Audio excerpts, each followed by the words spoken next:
This is a recording of an X Space hosted by Her Majesty Queen Bee and your Uncle Owl. To join these spaces every Wednesday at 7 p.m. Eastern, check the show notes for details.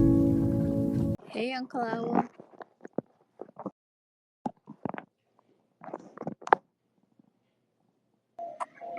There you are. Hello.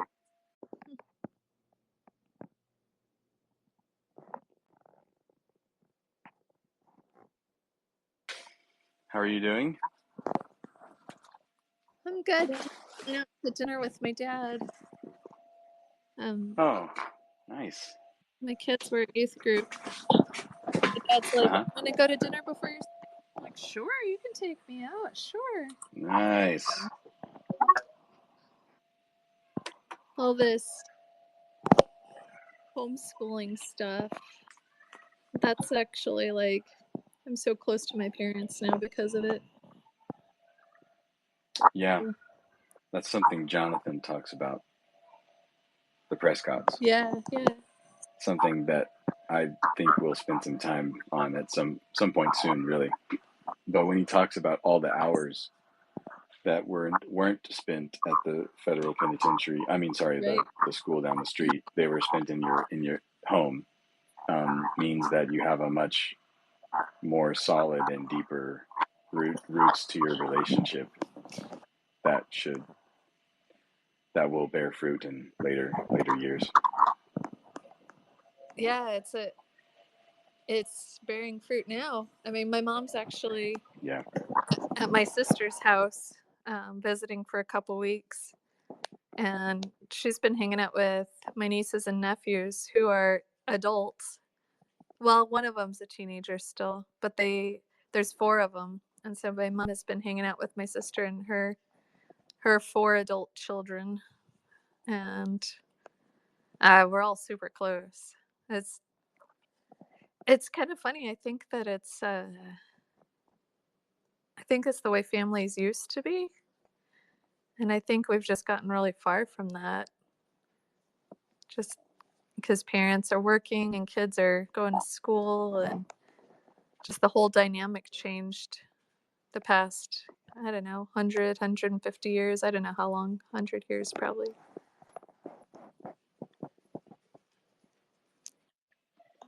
Yeah, that tracks.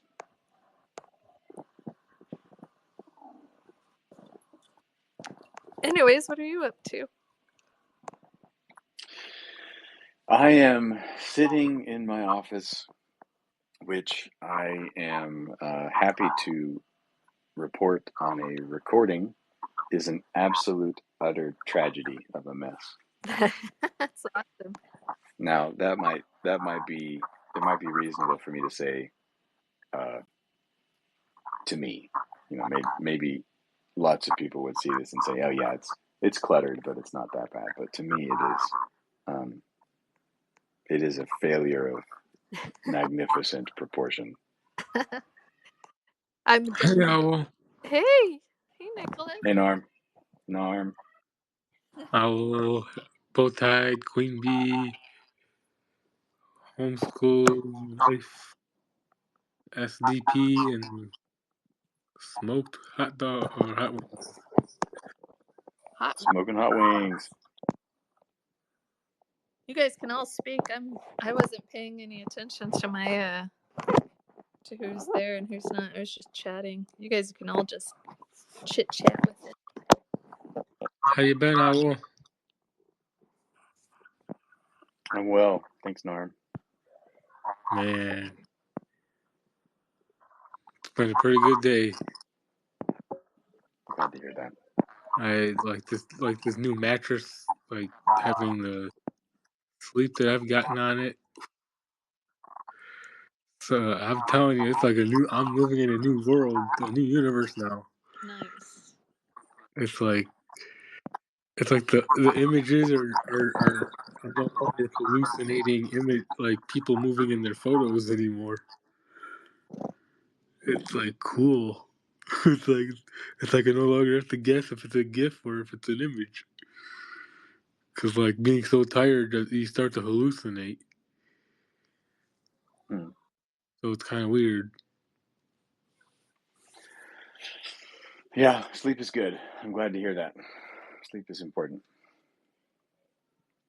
Good sleep, even better. I just posted a picture of that my daughter drew. I think you guys should all go look at it. I just put it in the comments. Heyo, wow. Yeah, I was pretty impressed. She was just like sitting on the coffee table. I was like, holy cow. It's pretty good, huh? Yeah, that's really impressive. Yeah, I thought so. I don't know.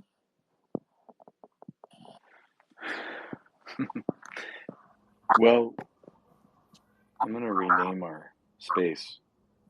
All right. How's it going, guys? Hey. Hi. That's pretty great. My brother was an art major, and he did just like stacks and stacks and stacks of drawings with just pencil texture. Yeah. It was always so fun to watch. That's awesome. My kids are super into drawing. My son wants to be a author. I think he still does. He told me that before, and he still makes books upon books upon books upon books. And he's pretty good at it too.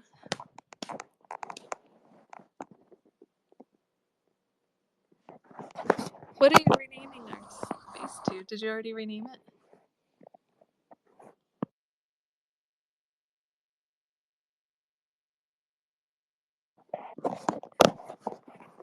Uncle Owl, did you already rename our space? Or should I rename it?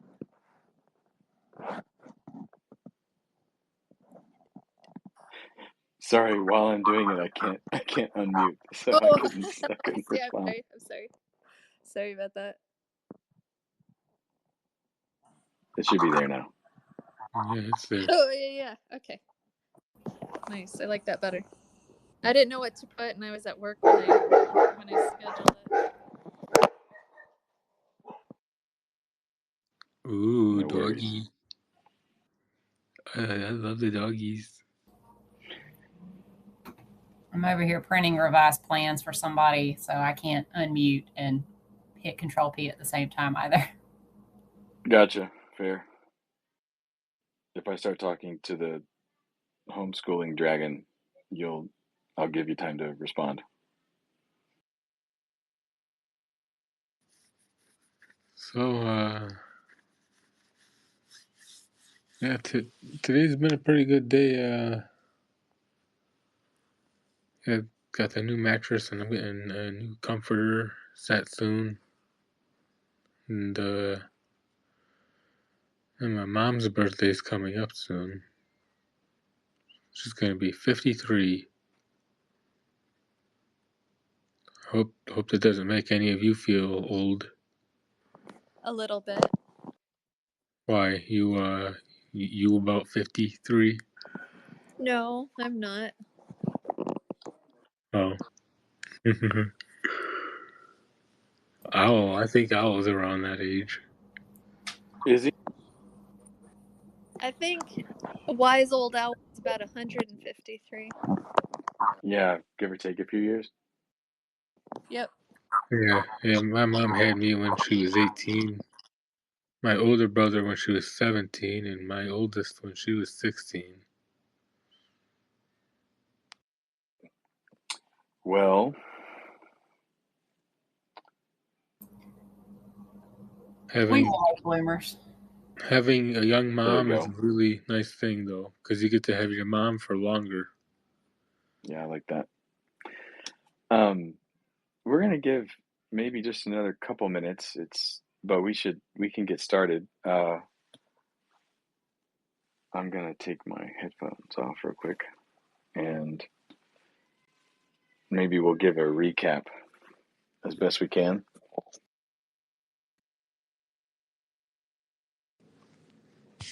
Yeah, let's do a recap.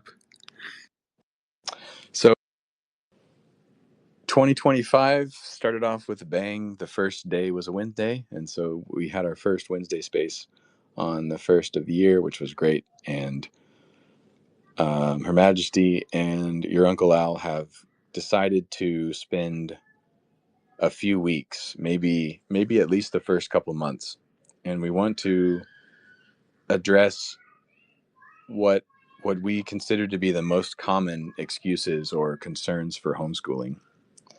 And I like calling them both excuses and concerns because it is a concern and it matters.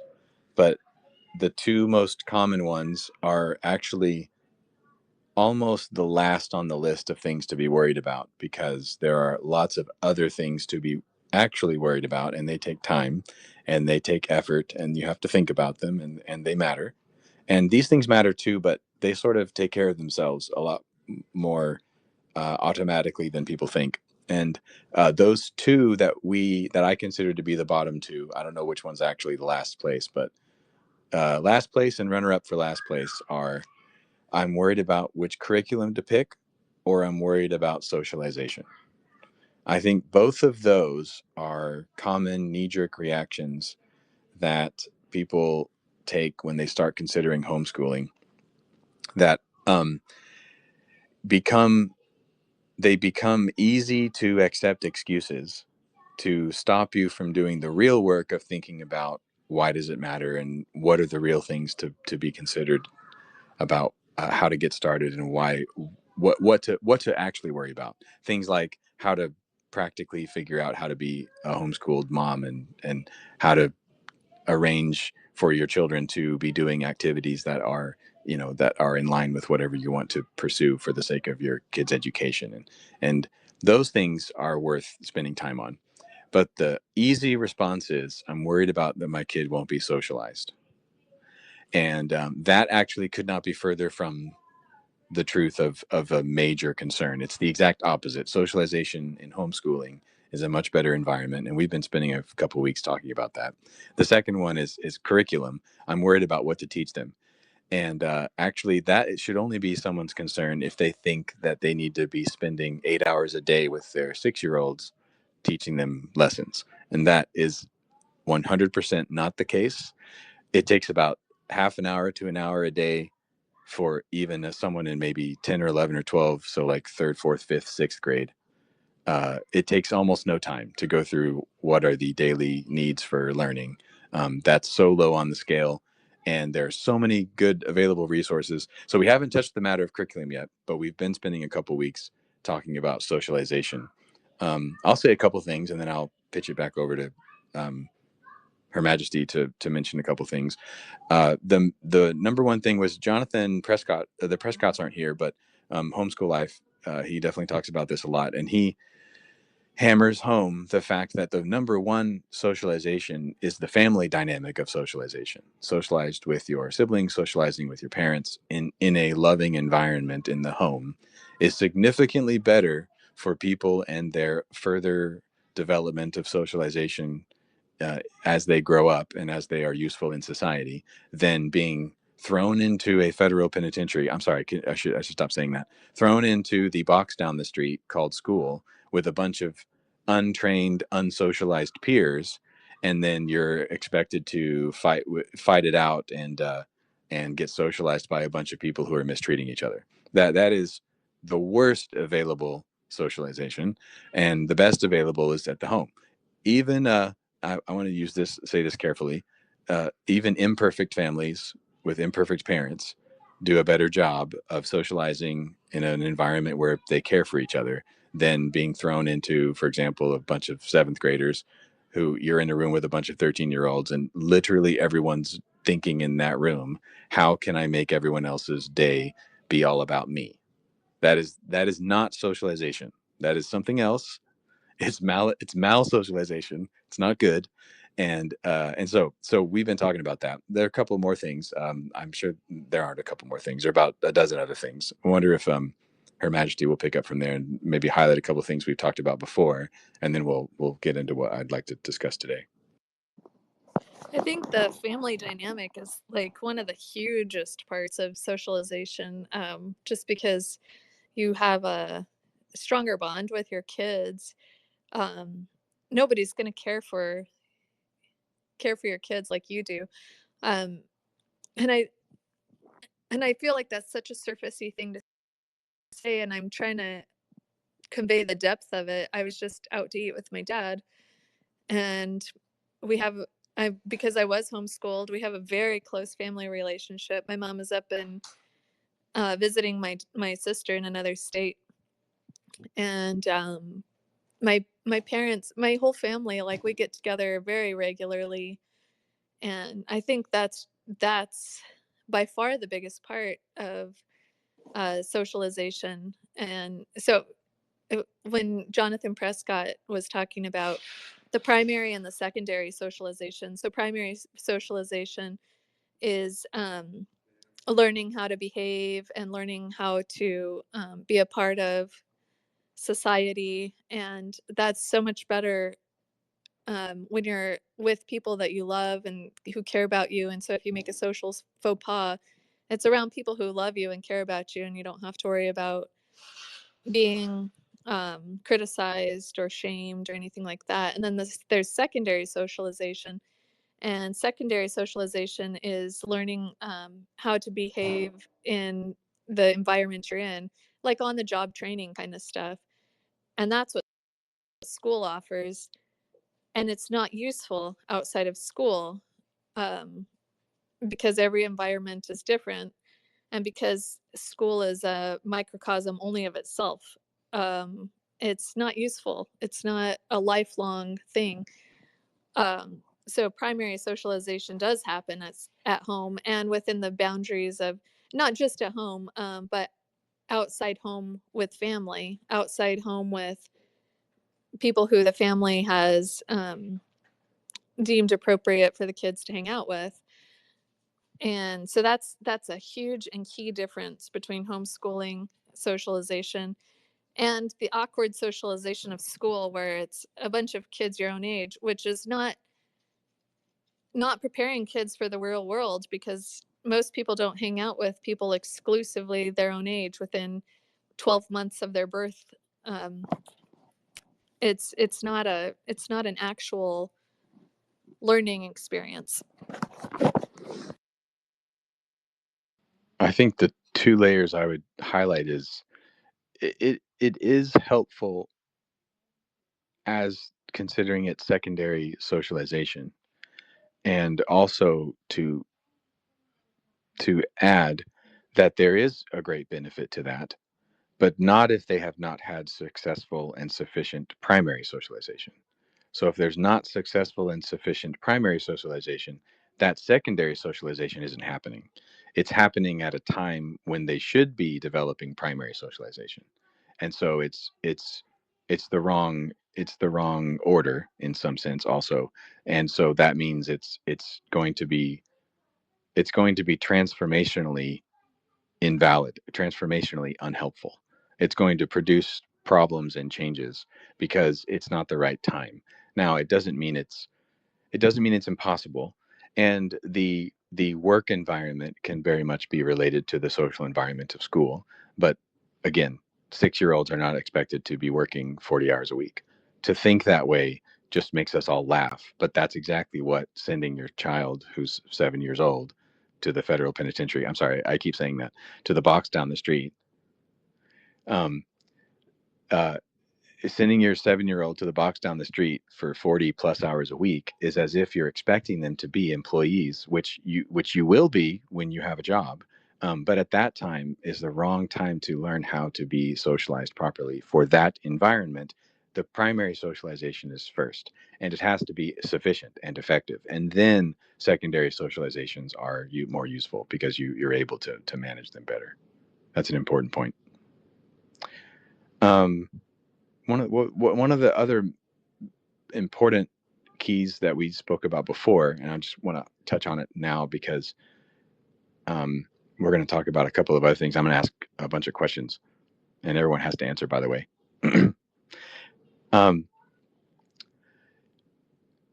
Is being specific about what kinds of things you're doing as a family provide socialization. And last time we talked about, I think there's kind of 3 layers of games that are super helpful in socialization, in helping with family dynamics, because games are concrete in their rules, and children and families have concrete roles of what you're supposed to be doing in a game. So one game is like card games, and one game is like board games. And by the way, I spell board BORED games because it includes, chess, and it includes Monopoly, and it includes any of those kind of things where you're just sort of together, Uno, all that stuff. And then the third one is sports. And sports, I believe sports is the best of them all. But the reason why is because you actually have to physically work out the game. So you're part of moving around in time and space in order to accomplish the game. And I think it's very good for children to learn all those layers, and that learning how to interact with others in a competitive and a collaborative manner. And again, if it's at home, if it's with the family, then it's with people who care about you and who aren't just trying to smash you and trying to beat you. I mean, you want to win, but you also want to still be a family at the end of it and not have blood on the ground. And so it's important to learn how to negotiate, both winning and losing, and dealing with, instances of things going right, going your way, and things going wrong, not your way.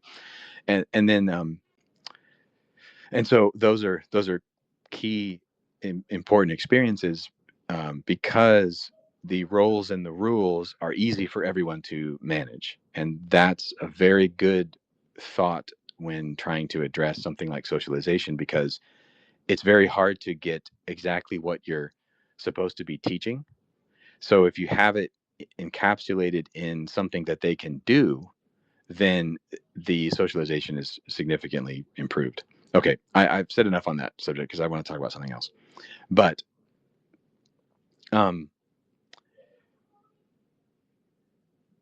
this time, part 3 here, I'm going to ask a series of questions, and so it's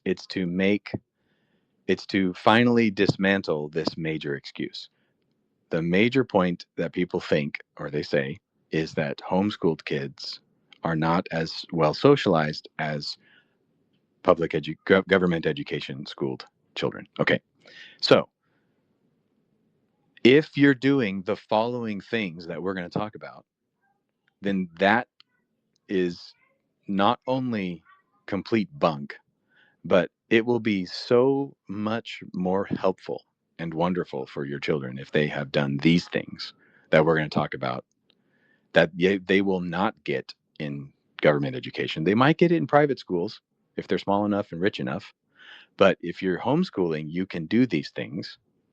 And we're going to talk about them so that, okay, so I'm saying socialization is not a problem for homeschooling. And I have lots of reasons and examples. But I would say, okay, so wait, how could I address this question in my homeschooling to be sure, for sure, that's not a problem? And so I'd like to ask a few questions about that. And maybe just for fun, anyone in the room, does anyone have anything they can think of that say, okay, wait, if I was going to be a parent and I'm going to homeschool my children, what's at least one thing that I should make sure is a part of what we do daily or weekly or both that produces healthy socialization? Go.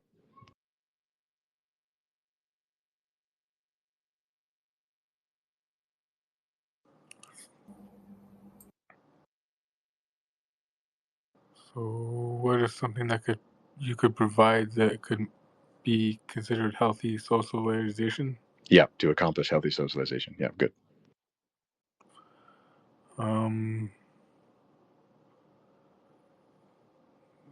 Proper family time together, I guess. Family time. I'm for it. Family time. Sounds good. Like you said, the board games, the sports, or just going to like maybe national parks and doing hiking, going camping. Okay. Being together as a fam. I'm for it. I think that's right. And by the way, Autumn, I really appreciate your extreme politeness and in raising your hand. But we don't even raise hands here. You just hop in. We're happy to. There's no ceremony here. Thank you. Appreciate that. I do not have children, but I do babysit quite a lot for the church families. I would say all of them are homeschoolers, and I would say every day try to, maybe not every day, but try to um, get them to play with other Christian children and other adults, and just be very social as adults and have people, good people around the house from all ages and all personalities, and try to be very varied in that. And also, don't miss the Lord's Day, don't miss Sunday, and don't miss the opportunity for them to engage with other families and other Christians. And not, I would say, just be a very social Christian that goes visit other families, that have single ladies for babysitting as well, because I know that I also can add a lot to these kids' lives just because I'm different than their mother. And so there's a lot of opportunities within the body of Christ. Me being Christian, I don't know if everyone's Christian here, but certainly just being really active in the church life. You are correct on someone about children needing other females other than their mother. Like my grandma was really helpful. Yeah, that was really good. We're going to come back around to that.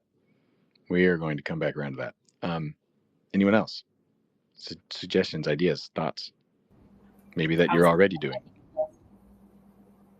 I made a list, kind of based on a lot of the things that you reviewed and the things we discussed last week. And I think weekly, play games with other kids, play sports with other kids, spend time in a group setting, practicing both conversation etiquette, but also discussing ideas and things they've read and putting things into their own words.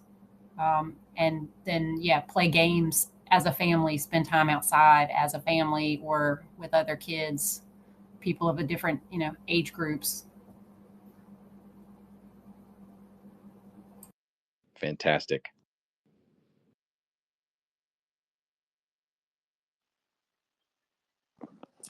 So when my kids were young, we did moms groups.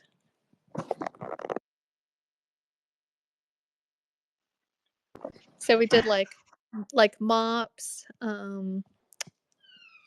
Wild and Free has nature hikes. We organized our own moms groups.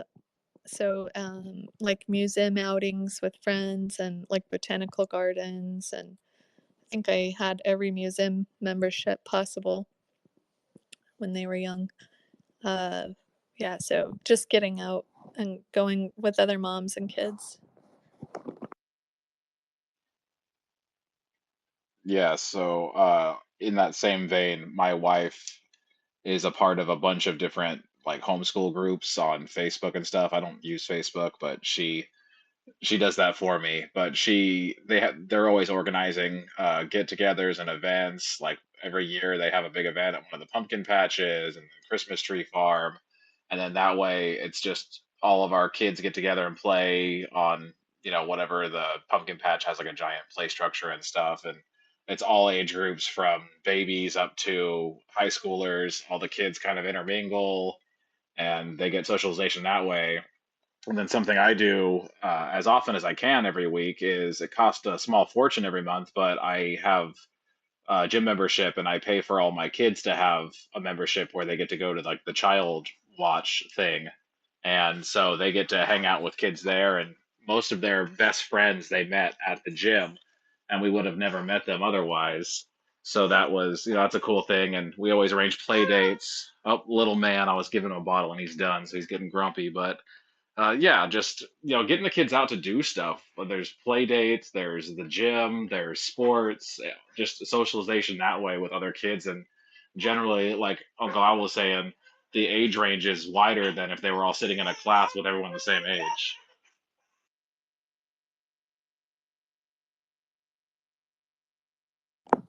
Yeah, that's true.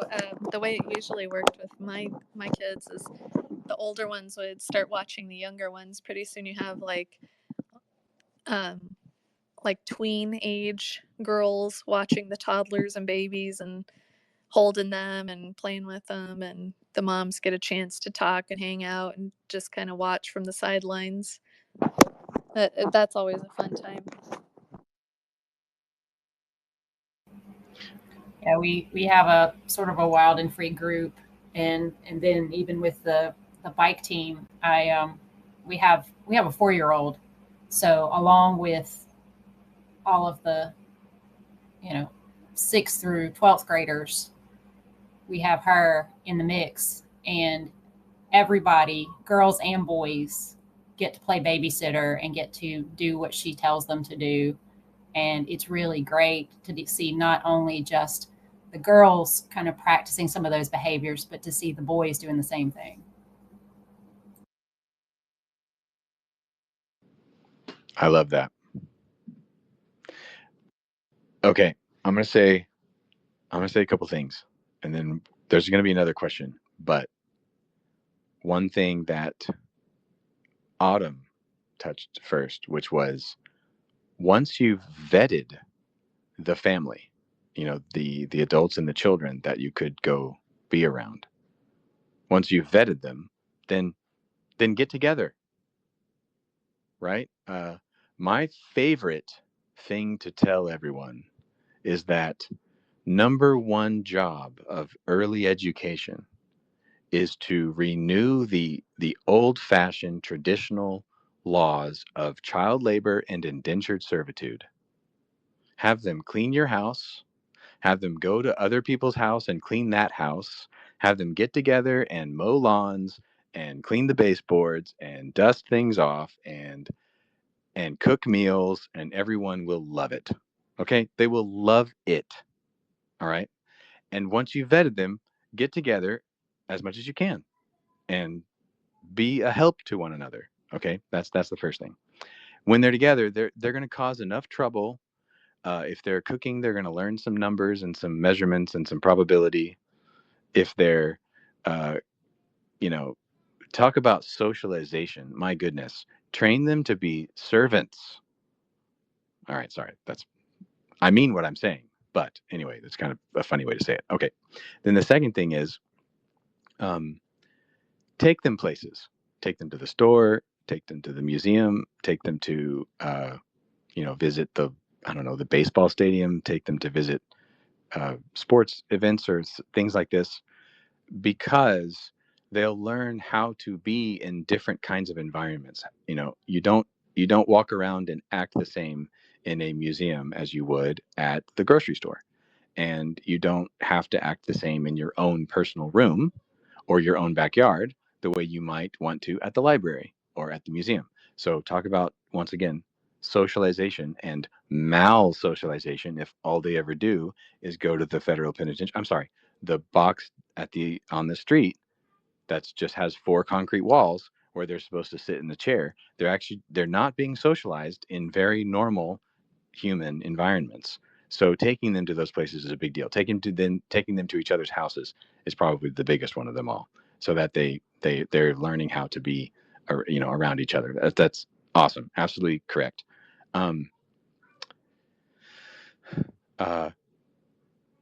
Okay. Can I add something here? Nope. Of course you can. So anyways, shush. I would also add, I've been very deliberate about the people that my kids interact with, and so people with special needs, or I take well, I don't anymore, but I used to take them to the nursing home to visit my grandma quite often, and they would learn to visit with old people. And when I say old people, I don't mean marginally older. I mean elderly, quite elderly. I mean the oldest of the people, and they did great. They had no problem going into a nursing home and eating lunch with old ladies who thought they were cute. It was just natural. And then I also, at my church in Colorado, we had a homeless shelter for when it got really cold. I think if it was below freezing, they would open the church, and there was a whole bunch of churches in the area that did it. And so like once a month, we would have like, I think it was about a week of serving, and we'd serve food to homeless people. And it there was a lot that went on with sheltering the homeless people, and all we volunteered for was bringing food and serving it. But they learned how to interact with homeless people. So there was an earlier space today, and we were talking about that one viral post about how homeschooling is awful and they don't ever get to interact with anybody that's different than them, or which is about 180 degrees opposite of the truth. 100% opposite. Yeah, because my kids can interact with people in their mid 90s or in their mid first year of life, and they can interact with people in our neighborhood or with people who don't have a neighborhood. And I mean, it's all ages, all demographics my kids have been exposed to. So there's so many things that if you're just deliberate, if you're intentional, you can just pull them along, and it's not that big of a deal. My girls are able to be around all of the diaper wearing people. Exactly. Thank you. Okay. I wanted to talk about food and cooking. There is an entire branch of psychology, including comparative psychology with other animals, that talks about how time spent eating, what you're doing while you're eating, and what the children learn from the adults in our species while eating is actually the purest form of education. So meaning, and I'm going to be real anatomical here, you begin to interact with your mother by eating. That's how you begin a relationship with your mother. And that actually goes through the entire developmental period of human life. What you learn from how to be socially is accomplished while you're sitting down with your family and eating. Both the preparation of the food, and then the sitting down and having the food, and then the removing of the cleaning up afterward. That is 90+% of what children learn in the wording of interpersonal socialization for the first 12 years of life. It's done right there.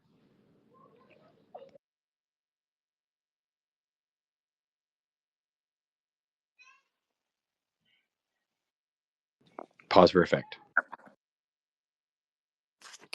I do have a question here about what do you think about etiquette, table manners, and all of that? Oh yeah, that's what I'm talking about. Again, if they're 1 and 2 and 3 and 4 years old, they're still eating just so that they grow, and they're watching what everyone's doing. But then when they're 3, 4, 5, 6, yes, they should be developing table manners, and that's what they're learning. They're learning that there's a process of the enjoyment of sitting down and eating together, and how you interact with each other. It's learned while eating. And then they translate that in how they interact with each other while they're doing other things, while they're playing games, while they're reading things, while they're learning, while they're figuring things out, while they're outside. Actually, a lot of how to handle one another and how to be around others is worked out there, and it should be concretized in the form of a kind of in what you just said, which is manners. Surely by 5, 6, 7, 8, they should be expected to exhibit healthy table manners.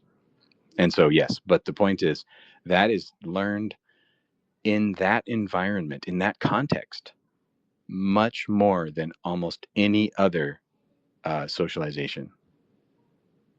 How about that? That's quite the thought. I'm still mulling it over. I definitely agree. I know that's, one thing we prioritize and have since we had kids. We weren't good about it before then. We'd eat in front of the TV. But as soon as our oldest was actually eating food and sitting at the table, then it's like, oh, no, we need to teach her these things. And it was so nice. It was lovely. And yeah, teaching them how to the etiquette and the manners and, other aspects, and it's waiting your turn to talk, and it's staying at the table to participate in the conversation, not, getting up to run back to Lego or whatever, at least for a few minutes. Yeah, right. Absolutely. I love Legos. They're fun to play with. Yeah, no, there's no doubt. Actually, both of my daughters just became obsessed with Legos this last summer. And the second one is arguably a master Lego builder already. It's unbelievable the stuff she can make with just a bunch of Legos and no drawings, no no patterns or schemes or whatever.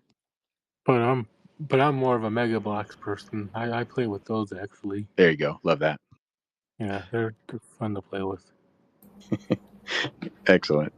I want to mention a couple of other things too, but I want to pick up something that Queen Bee said. I wonder if you could talk a little bit more about it. When you're dealing with, if the family, the adults and the children, they're vetted, and you're going to be together, you're going to interact with a bunch of different kinds of people with a bunch of different needs, and everyone's going to be different, and that's fine. And what kind of prompting did you give if, for example, they were with, a family that has a boy with Down syndrome, and he's 7, and he's in a good mood, he's fun to be around, but obviously, you want to be careful about everything you try to get him to do, because he could be rambunctious, and you want to be careful about that. What kind of prompting do you give your kids about stuff like that? Well, in particular, I have a cousin whose daughter has Down syndrome, so I don't think there's been a whole lot of prompting. They just grew up around her. What? Right? So yeah, shocking that it's normal situation. You didn't have to hand them a training manual that they had to read and then take a test at the end of the, semester? You know what's crazy too, and I think I've told this story before, but they made a friend down the street, and she didn't have any friends at school, and she was having a pretty difficult time of it, and she had autism, we found out later. My kids played with her, and without any problem. It was like such a natural process for them. I didn't even realize she had autism, and her mom came over and told me all this story about what was going on with her and all the trouble she was having at school, and I told her, "Well, you should just pull her out and homeschool her." And of course she said, "No, I could never homeschool." And I'm like, "Yeah, you could." Anyway, she that was in 2019, and then we all know what happened in 2020. She ended up pulling her out. She still doesn't go to public school. She still is homeschooled, and she has blossomed. This little girl has she has tons of friends. She's just come out of her shell. It's just been so wonderful for her. But when we first started hanging out, her mom told me, "Your kids are homeschooled? They're the most normal kids I've ever met." So, yeah, go figure. But yeah, no training manual, no prompting at all. They just played with her. And I asked them, later on, we've known them for a while now, and I asked them later on, "Well, how did you what did you think of her when you first met her? Like, did you did you have any problems? Did you see any weirdness or?" And they said, "Oh, she's a little quirky, but it was fun." And it was like like no big deal. She's just got a few quirks. Just like moved on. So yeah, no manual, no prompting, nothing on my part actually. Do all autistics have quirks? I think everybody has quirks. I think everybody's on a curvature of quirks, on a spectrum of quirks, if you will. Thank you. Okay, I was going to say, because obviously that was the whole point. The idea that there's like I don't know, some like, just pick a way of saying this in the most ridiculous way possible. A training manual, a standard in the curriculum for 6-year-olds, for first graders, for being around children of X and Y, Z. So silly. It's so silly. socialization being successful has results. It has proofs. It's you got the children together, and at the end of the day, they got along. The amount of prompting that requires, generally speaking, is zero. You've vetted the parents and the children and the families, and then you get together. And you know what happens? They get socialized. It's this wild, this unbelievable thing that you didn't have to control, and you didn't have to have a PhD in education to understand. And I would like to even amend what you just said, which is, if someone had asked me about some of the young other peers that I had when I was 5, 6, 7, 8, and we got together a lot as friends, and if someone had said about maybe one of the children that was whatever it is, has Asperger's or autism or some kind of some kind of difficulty that makes them, uh, not easy to be in the quote big box down the street environment. But if you're just hanging out at each other's house, and then you being the mom had said at the end of the day, what did you think about that young that boy? Was he a little bit weird? I would have said, yeah, he's super weird, but he's fun. We had a good time. Like I wouldn't have thought that him being weird was a problem, and I wouldn't have thought like I needed to be different in order to take care of the him being weird. It was just, yeah. I mean, of course he was weird. I mean, he probably thinks I'm weird, but no, he was really weird. Like, he's not like most of the other people I'm around. But who cares? What that doesn't matter. In the federal penitentiary system, I'm sorry, I keep saying that, in the box down the street system, that matters so much. It is hyper painted above every child that's like that, and they have files, guys. My binders of files on the students who had whatever difficulties. It mattered. It's like teaching these kids science right now doesn't even matter as much as making sure that I'm aware of all of the hyper issue difficulties, disorders, whatever that all these kids have.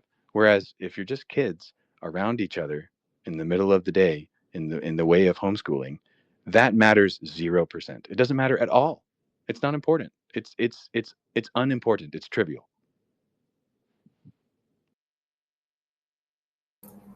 No, we've had the experience talking. We have friends who homeschool their kids who the term they use is neurodivergent. Yep.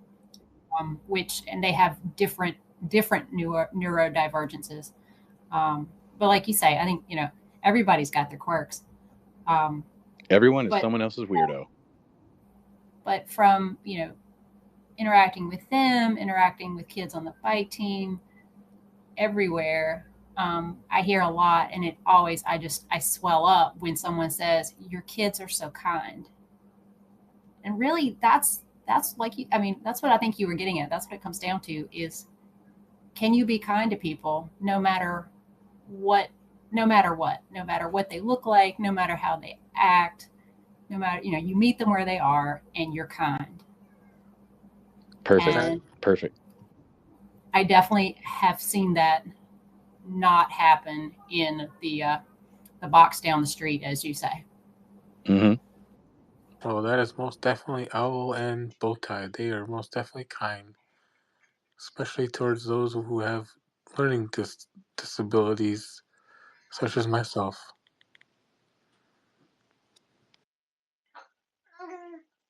I would attempt to argue actually that in the public school system, it's even more segregated when it comes to the neurodivergent or Down syndrome or whatever you want to call it. It was over a decade ago, but I worked for many years in special education, and we were in classrooms in the same school as the other kids, but everything was segregated. We would go with them to get their lunch, and they ate their lunch at their own little table. Recesses were separated for the elementary school kids, and then once you get to middle school, there is no recess, so they never get to go outside.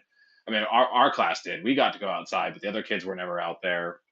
Even like when they had like shared, and I'm doing air quotes, like classes, like PE basically was the only class they really did together. They still had their own section where they did their thing, and the teachers and the support staff like myself would be there with them, helping them do their thing. So if anything, it was more segregated at the school, the public school, versus what you guys are talking about and what I've seen from like playgroups and everything.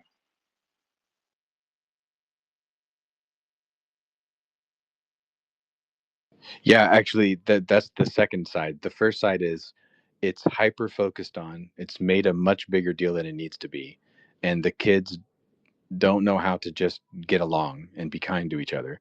And then the second one is they are separated. They're not given adequate time spent together so that the learning of how to be around each other is beneficial. And on top of that, uh, it's as if we don't believe our own evidence and data, but we have proven over and over and over again that that group of people being completely separated and isolated together is the absolute worst for that person and worst for individuals in those situations.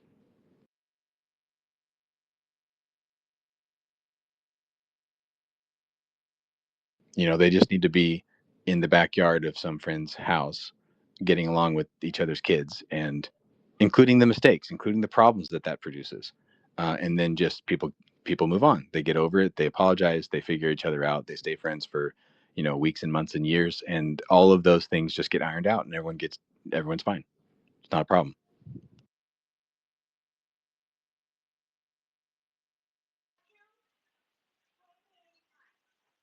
Absolutely. Anyone else want to add? I've got a couple questions.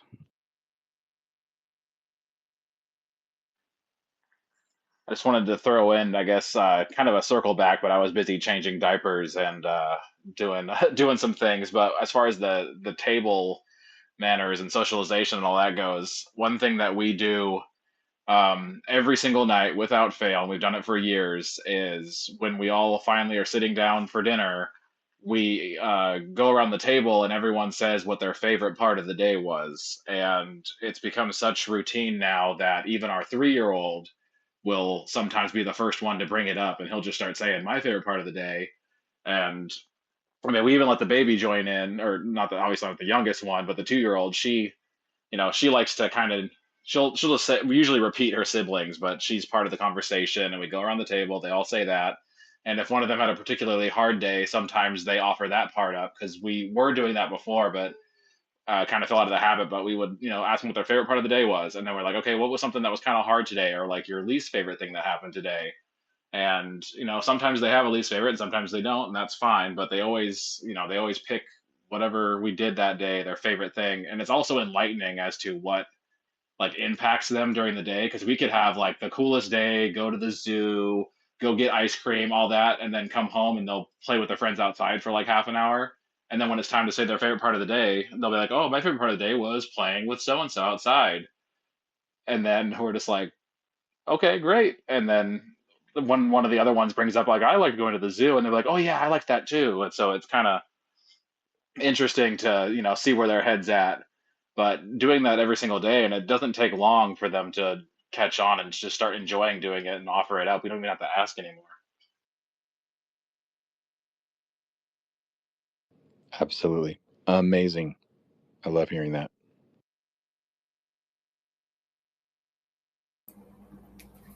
I don't know if this is where this where to categorize this thought, but it occurred to me. I know we have a lot of conversations with our kids, and it comes up in other groups as well about setting a good example. So especially comes up with church and with their faith formation, that even as a 10, 12, 14-year old, they're called to be disciples. They're called to set an example. And so we kind of use that, to say, okay, well, think about the way you behave, think about your etiquette, think about your manners, think about how you treat other people, and think about how you're modeling that behavior for, the youngest, or, anybody else that sees you or with whom you interact. Awesome. Yes. Speaking of manners, my kids, I never required them to say yes sir, no sir, but they were required to say like Miss so and so, Mr. so and so. My kids have started picking up sir, ma'am, yes, sir, yes, ma'am. It just like they noticed other people saying it. Actually, I think it was my brother and sister-in-law's family. They're from Texas, and so it's more culturally uh, important there.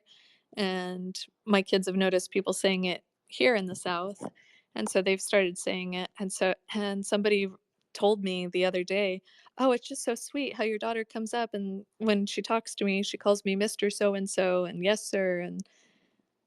And it's just it was kind of funny because I didn't actually teach that. Mr. and Mrs. I did, but not the yes sir, no sir. What? So You didn't give them the training manual of how to speak to your elders? somebody else must have given him that training manual because it wasn't me. Thank God someone did. I know it was that one guy with the long tweets about how homeschooling sucks. He's secretly coming in and teaching my children behind my back. Stop it. So I get called out by other adults when I say yes, yes, ma'am, no, ma'am, that I don't need to, I don't need to talk to them that way, which I think is hilarious because, like, yeah, I was raised in the South and it is good manners. And the funny story that I have about that is my youngest, when she was a little bit younger, she did something or got into something she didn't, I would say, no, ma'am. And so once she was talking when her siblings did something she didn't like, didn't matter if it was a brother or sister, she would say, no, ma'am. Perfect. I do the same thing. That's funny. I say that with my wife all the time. I refer to her as ma'am a lot, and the kids picked up on that too. And I say that to especially my 2-year-old right now when she's doing something like no ma'am, and then the older kids started saying that to her too. Incredible. And the whole "you can't teach an old dog new tricks" kind of thing. I mean, my kids are older and they picked that up. It was, I don't know, it was just it was a oops on my part. It wasn't me, but they learned it older and now it's just a thing for them. So You just had to move them into the right environment. I think that's it. It's actually not a Colorado thing. Like we do say Mr. and Mrs. Like my best friend growing up, her mom's name, I would call her Mrs., last name. And it got to the point where she said, "You're old enough. You don't have to call me that anymore." Because I was calling her a couple years ago. And she said, "You're old enough. You don't have to call me." And I said, "No, I have to call you that. That is your name to me, and it will always be your name to me." But in Colorado, we don't say yes sir, no sir, yes ma'am, no ma'am. I don't know why, but my kids do now. They're in the right environment, so. I'm gonna go off on a small tangent. Not referring to your elders, your adults around you, your teachers, the firemen, the cashier at the grocery store, your what have you. Not referring to them as sir and ma'am and Mr. or Ms. or whatever those proper ways. You would not appreciate so much that is in our cultural experience, especially I might even say storytelling and comedy, without that. And I'll give you this little example. There's this wonderful moment in is it the fourth chapter? It's the fourth or fifth chapter of Harry Potter and the Half-Blood Prince, year 6, where he gets really a bad situation with one of the professors, Professor Snape. He gets really mistreated by Professor Snape, and then basically Snape squares off with him to duel, and without thinking, Harry wins. He hurts Professor Snape, and he said, "Did you not hear me say that you were supposed to be practicing it in this particular way?" And he said, "Yes." And then Professor Snape says, "Yes, sir." And Harry says, there's no need to call me sir." And that is such a great little moment that you wouldn't understand if you hadn't had your upbringing, your way of being around adults, of saying sir and ma'am to the adults, to realize what was so funny about him saying that. Of course, at this stage, I think Harry was either 15 or 16. And so, he's old enough to be to be snarky and sarcastic and whatever. And it was just such a great moment. But you wouldn't have appreciated how funny that was if you had not grown up calling your adults around you sir and ma'am. Anyway, that was a tangent. Sorry about that. I grew up calling women and men sir and ma'am, and females and males sir and ma'am. Perfect. I just heard it from my biological, which is unfortunate that it's from him, but hey, I guess it's something good that carried over from him. Yeah, fine. I'm for it. Okay, I have a question. I got it down here. Just a second. Your Majesty, describe a typical week that balances out the type of interactions with others, like social environments or situations or ages, and maybe the frequency you might do certain activities.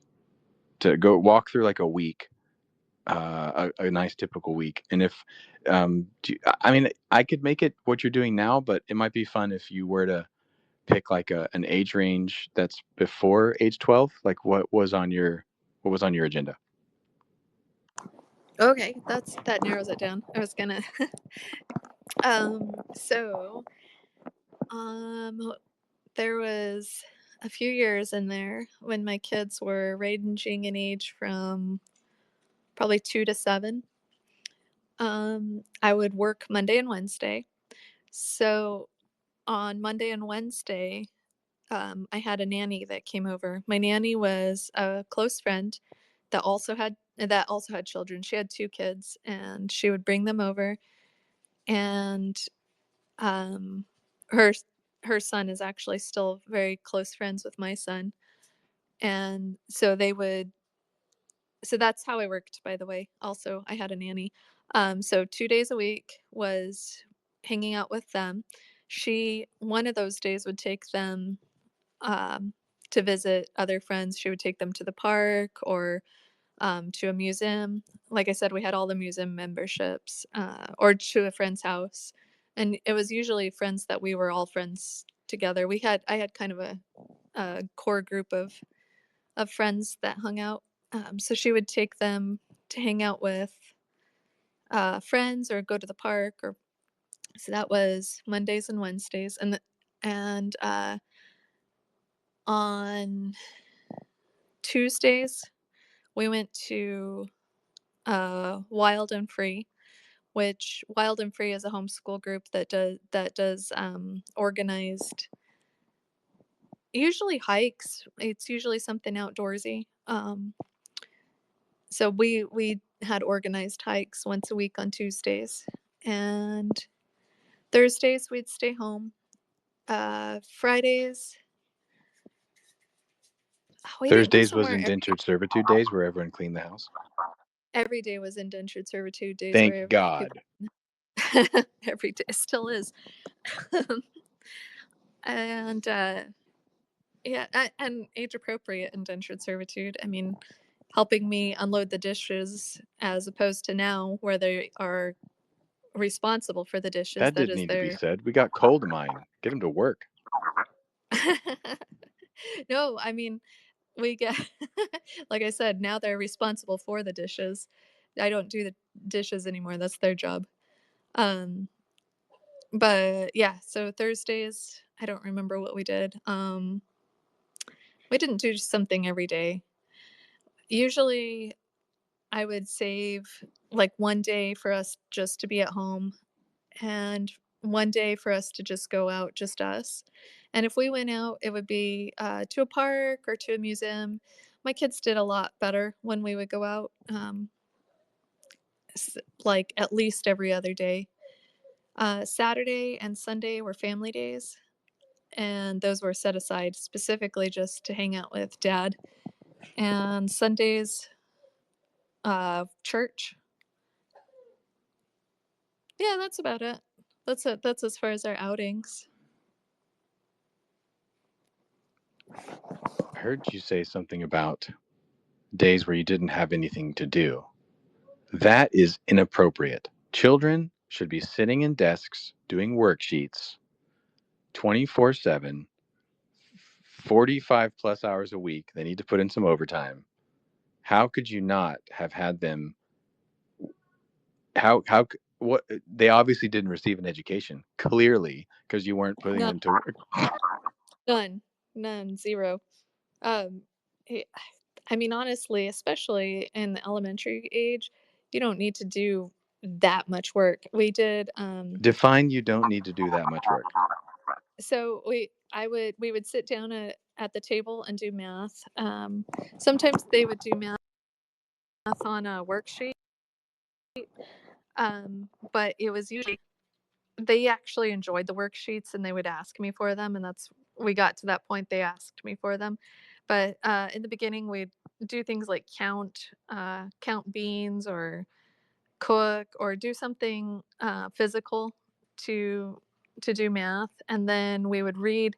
I have a history that I really like, that we would read together, and it's like short stories basically, and then you have a craft at the end, and then we'd do the craft, and that was basically it. And then they would play at the table, and they would play with Play-Doh or pens or drawing.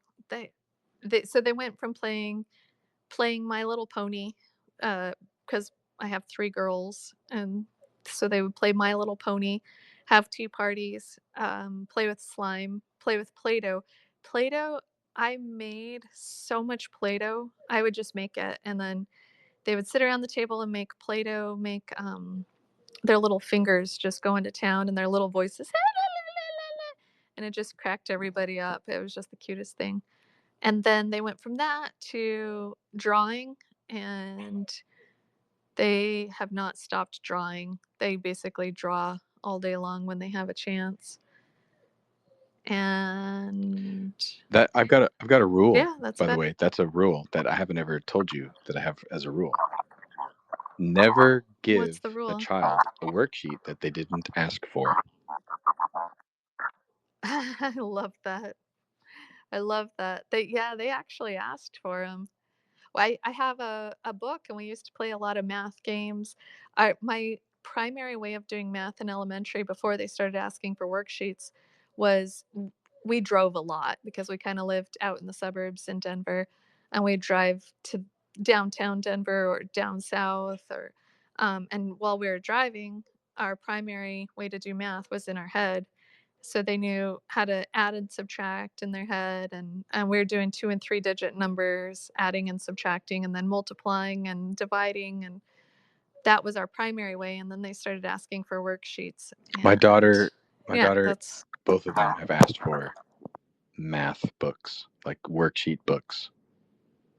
Amazing. that's so cool.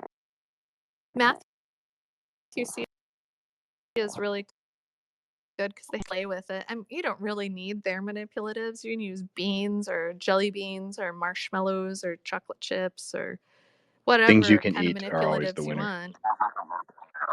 I know, right? Marshmallows are such good counting things. Gummy bears. Oh my gosh, yes. Except you got to be careful because you can have too many gummy bears, and I always do. Yes. My daughter doesn't do nerds anymore. She got sick with them one time and will never eat them again. No. So yeah, counting things. We had a big Skittles are good for that. chart. Skittles. Ooh, I love Skittles. They're also Wait, good for arthritis. Like I don't even believe you, but that's perfect. I'm so glad to hear that. I'm gonna when try it. putting your hand in the I Skittles and just moving your hand around. just like helps. Oh, yeah, I've heard that actually. Yeah. That's so good. I'm gonna try. Um, I'm gonna need some Yeah, we're else. moving a little bit into curriculum, math manipulatives curriculum. But I wanted to say, okay, so we're gonna walk through that week. You had time spent with probably some of the same families and children, but in different environments, inside the homes, or maybe on long walks, or maybe at parks, or maybe you went to somewhere. Then you had time spent just with the family, and then you had time spent with just the family at home, or just the family in the other environments out in the nethers.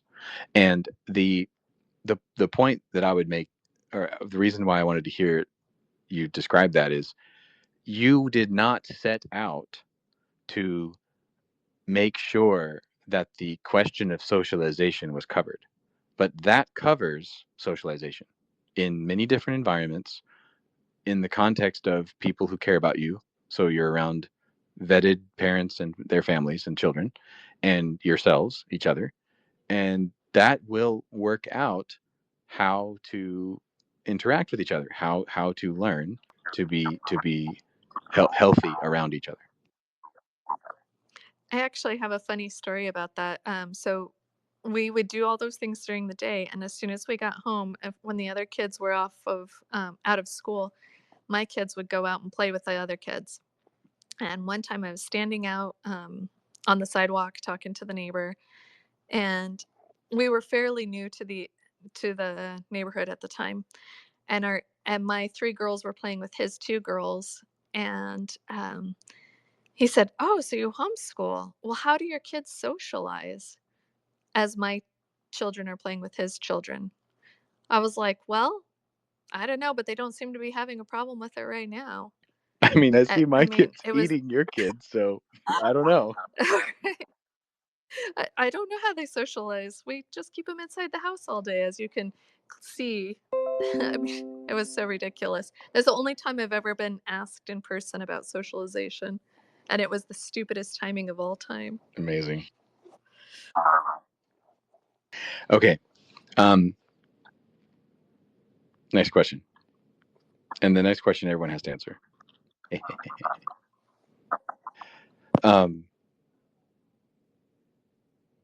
How do you think you should notice signs that a child needed different types of social engagement, or notice when a child is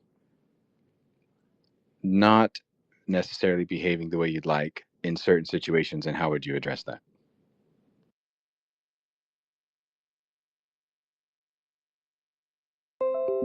You'd take out a massive fly swatter about 6 feet across and you'd smash them, right?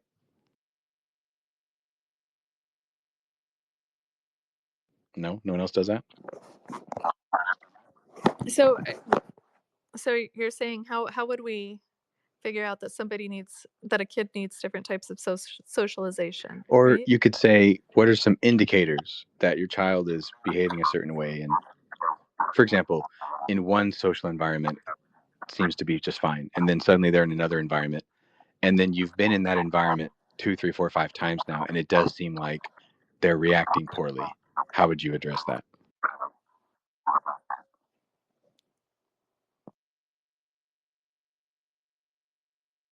And this is for everyone. You all are on the hook. You have to answer.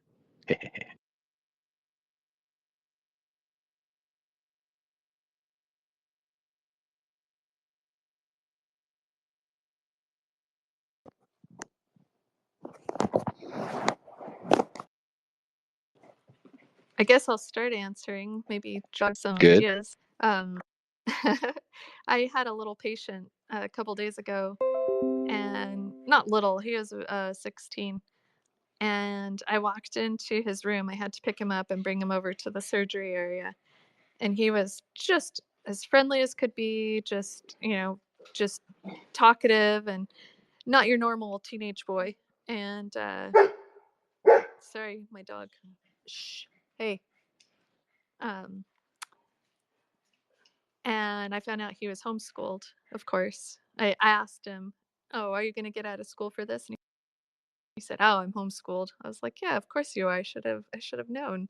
The way you're talking to me and being so friendly."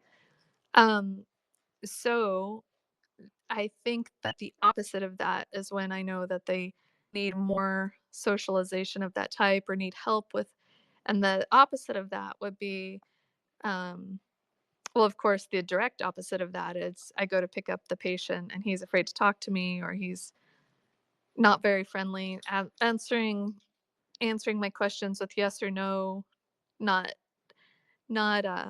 being friendly. So that's how I would think. Maybe not making eye contact, or that kind of thing, maybe. That environment in the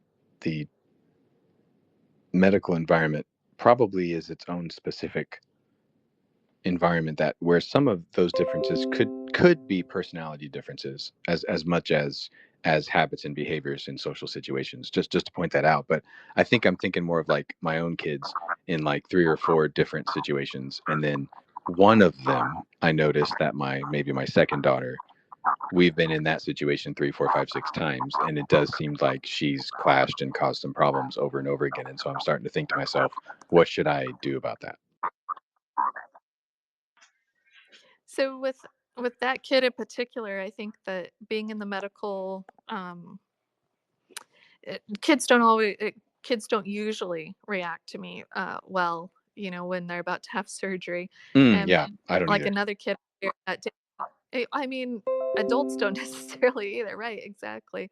So it was kind of disarming that how nice the kid was. He was getting ready to go to surgery, and he's just chatting it up with me, having like totally fine, and um, didn't seem very nervous. He was nervous when I asked him, but he was very forthcoming with it. And as opposed to another kid a little earlier in the day, also younger, so it's hard to say that's based on age, but um, just wanted nothing to do with me, and much understandable. So yeah, it's definitely its own thing, and that's why he stood out. And as far as my kids, yeah, I can tell, but I'll let somebody else answer. I would say a real world example of this is I can think back to when my oldest, she's 7 now, but when she was a little bit younger, she was always very outgoing, but she would, when we'd go to like the park, every single kid there, oh, you're gonna act up, aren't you, bud? Every single kid at the park, she would run up and say, "Hey, do you want to be my friend?" And she would do that every single time.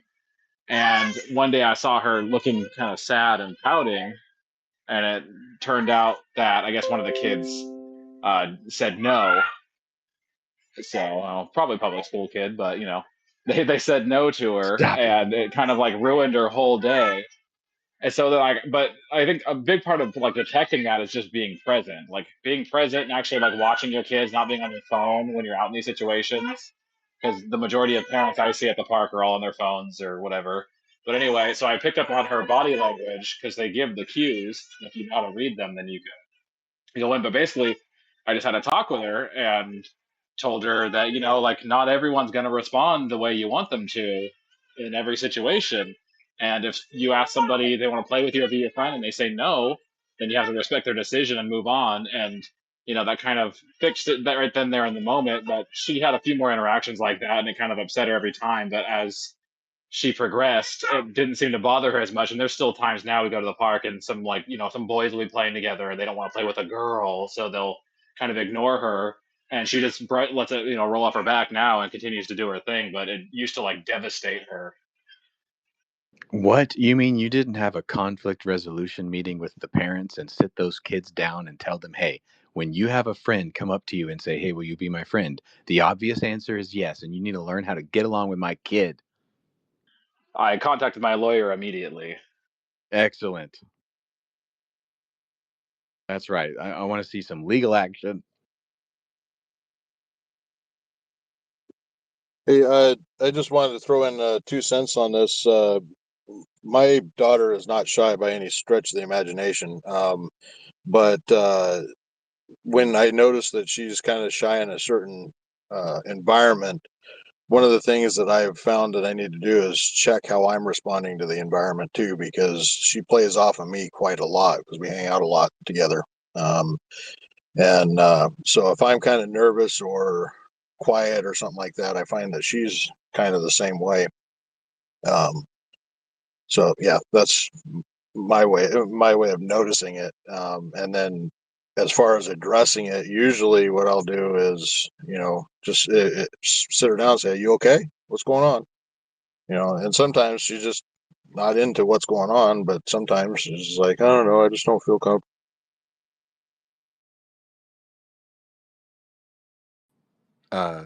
That was Please mine. pick up. My Oh, fingers. I'm sorry. we just fat fingered to mute everybody. Sorry about that. Letters, you go ahead.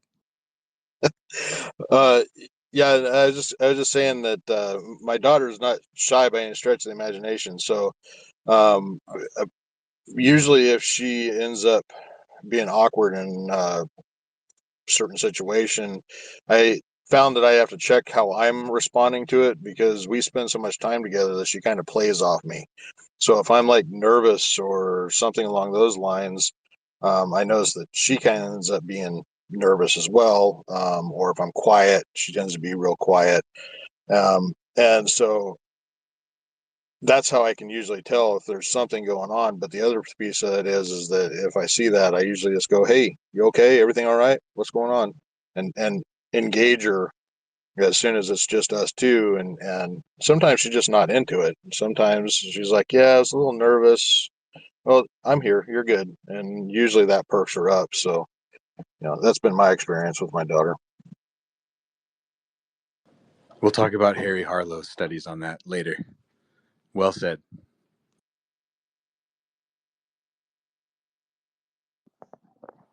I just I like the park.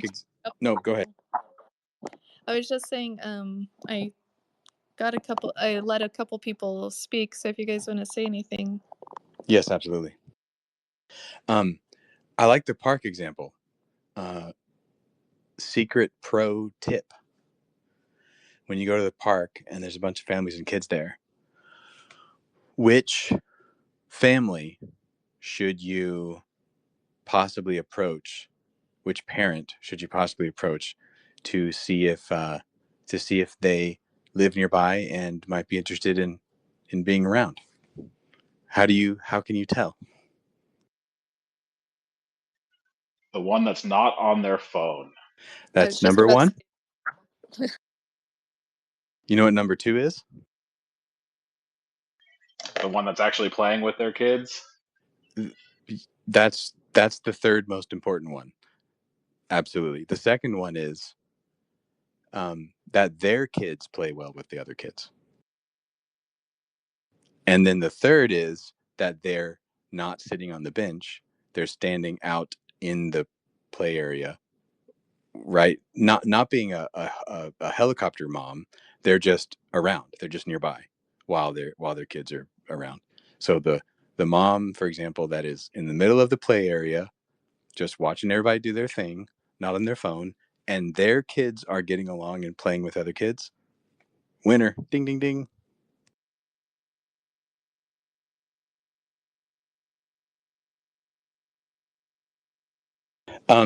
We tend to wrap up at 20:30. That's 8:30 p.m. Eastern.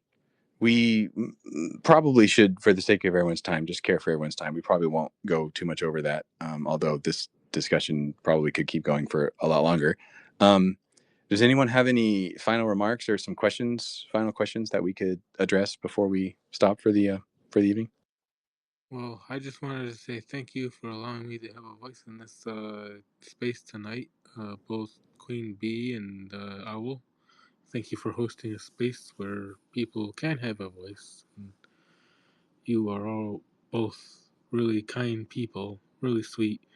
I love you both. Thank you for having this space. Thanks, Narm. Good man.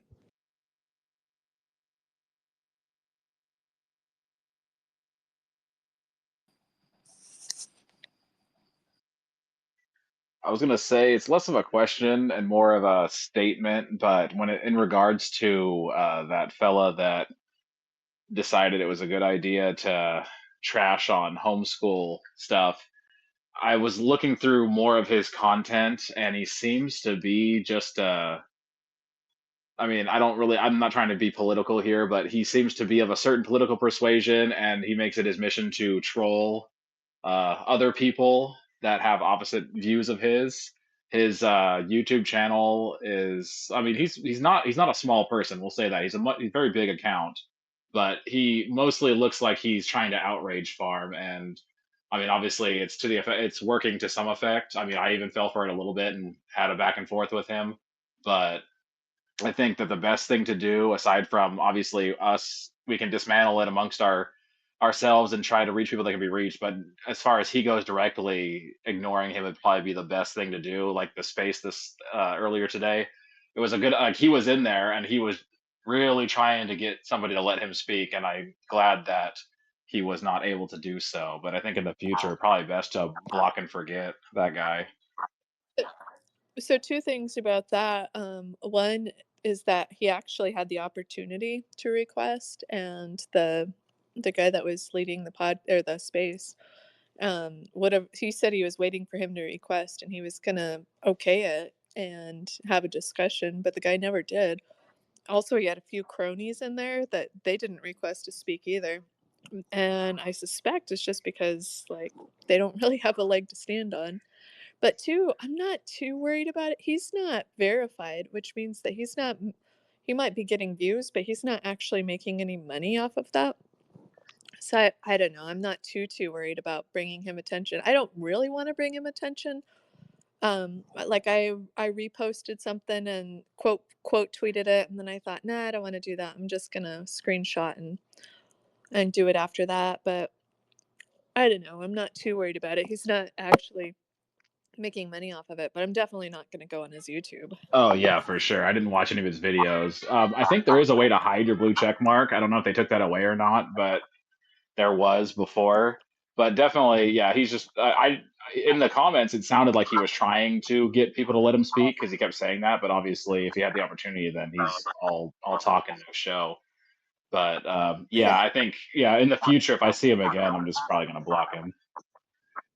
Yeah, I think that's what I'm going to do. Well, too, now I'm actually. going to I was follow him trying to and subscribe to him and turn on my notifications and watch all of his YouTube videos because I deemed him as ignorable from the get-go because of his use of bad adverbs in his original post. I mean, his very first thing that he said was that homeschooling Universally. is 100% bad for everyone. Universally, it's never. I mean, that's easily disprovable just by one anecdote. I mean, he just made his claim so outrageous that one anecdote takes it down. So, I mean, the guy obviously isn't that smart. He didn't get well socialized when he was a kid, probably because he went to public school. Probably. He also doesn't have any logic. They don't Or teach critical logic thinking. in public school anymore. Sorry. Yeah. That's not on the test. They really don't. They really don't. You're being truthful. It's not on the SAT or the ACT, so he didn't study it. So you got to be fair to the guy. I refuse to be fair to that guy. I'm an American. Agreed.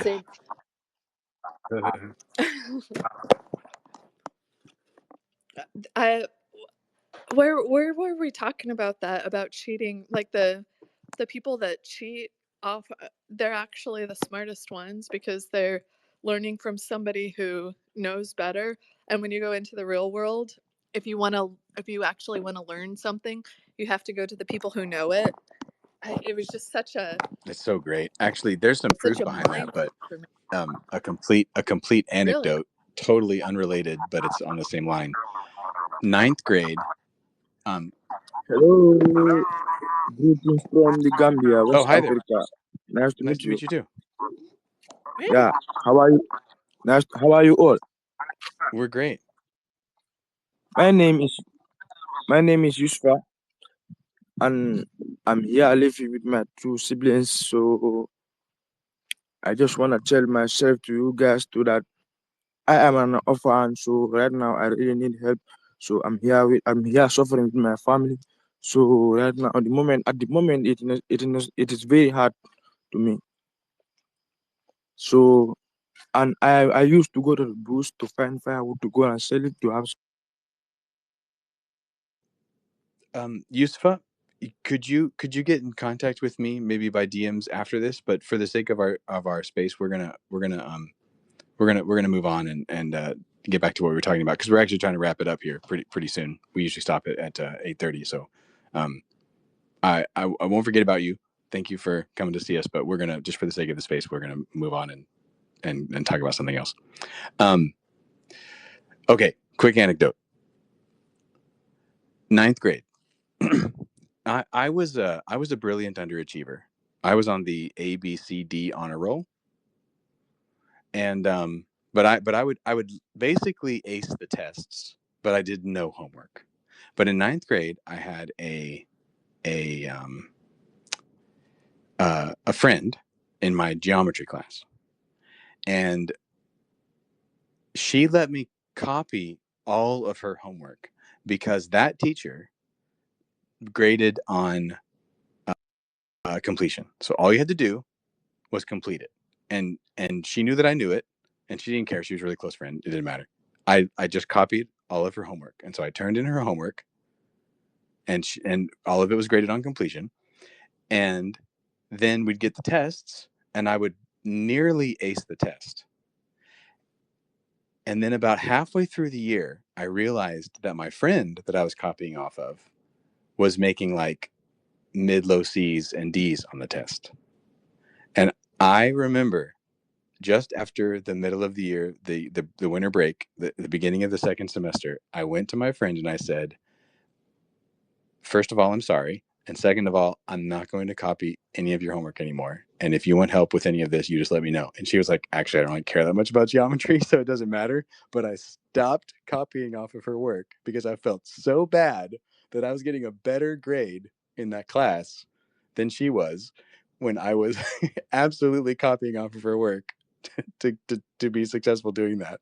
And she totally laughed, and she was a really good friend. She's still a good friend.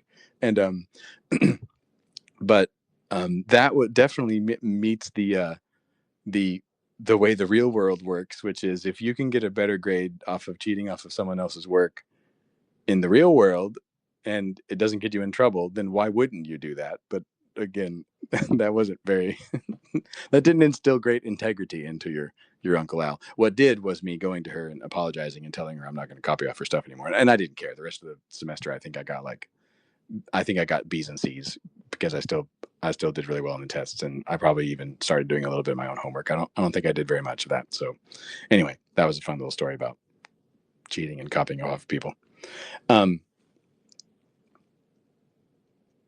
And a little proof that even back in 9th grade, your Uncle Al's conscience worked sometimes. Anyone have any final thoughts? Maybe we should call it. Your Majesty, do you have any final words, thoughts? A 30-minute speech? No. Nope, I don't. Absolute blast. Thank everybody for showing up. Sober Dad podcast. In case you guys didn't know, he posted either yesterday or the day before. He is 700 days sober. Awesome. 100%. Congratulations. Good for you. Congratulations. Thank you. I just love that. Really enjoyed that. Narm, he's a good man. Y'all go check him out. Freewheeling Mama. She's our homeschooling dragon, and she's a blast. Thanks for being here. Appreciate y'all. And we will see you all, Your Majesty. Yeah, love you all, you guys. Thanks for coming. Okay, we'll see you all later. Bye.